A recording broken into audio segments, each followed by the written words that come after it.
Now, I have my own prejudices and preconceptions, and the great thing about making Trust Me films is they are often challenged by the facts. Now, at the moment, there is one subject that I am really passionate about, and I'm dying to get to the bottom of. Until 7 years ago, it was quite normal to see people smoking away in restaurants and pubs. Then it was banned. Now, cigarettes in public places are making something of a comeback, albeit with a twist. This is vaping, using an electronic cigarette to produce a nicotine-rich vapor instead of burning tobacco. But are they bad for you? In the last 2 years alone, the number of people using them has trebled to over 2 million. They're legal inside most public buildings, and you can even see people vaping in offices. The debates rage about their possible effects on our health. It's a very emotive subject, so I want to look at the evidence from a medical point of view. The first thing to understand is that smoking and vaping are very different. Smoking burns tobacco to release a large dose of addictive nicotine very quickly. But nicotine's not the major problem. Alongside it comes a cocktail of around 4,000 toxic chemicals, increasing the risk of cancer, heart disease and other serious illnesses. Electronic cigarettes heat up a cartridge of liquid to form a vapor, which can be inhaled instead of smoke. This vapor contains a nicotine hit, along with flavourings and other chemicals. In the UK, there are plans to regulate some e-cigarettes, depending on the nicotine content and the claims made for them. This should ensure tighter controls on what they contain. Now, the manufacturers of e-cigarettes obviously claim that they are much safer than normal cigarettes. But are they?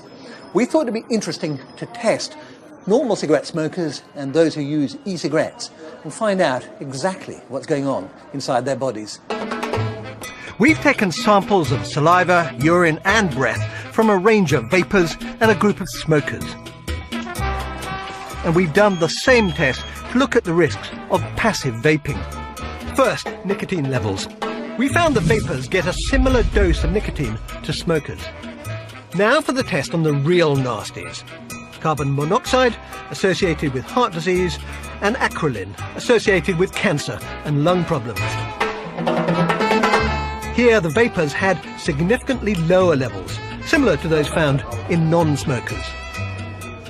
As for the risk from passive vaping, our test found no evidence that the vapor was affecting people nearby. Despite the evidence from our small-scale tests and other bigger studies, I still can't quite get rid of my gut feeling that because cigarettes are so harmful, there might be some hidden dangers lurking in e-cigarettes. Professor Peter Hayek, Director of the Tobacco Dependence Research Unit at Queen Mary University of London, has been looking into e-cigarettes in detail.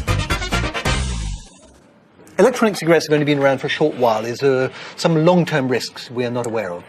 I think we can't exclude it altogether. I suppose some of the flavorings in e-cigarettes may turn up to be a danger. There may be risks for some people with lung issues. I think they are unlikely. If there is a danger, it's likely to be a small fraction of a danger of smoking. What about the addictive qualities of nicotine? Because obviously they're still getting nicotine, they're not getting the other toxins. Are there dangers associated with that? There are. Nicotine is an addictive substance, and the proportion of people who use nicotine will become hooked. A lot of people drink coffee, right? You've got a coffee cup in front of you. I've got one. Yeah.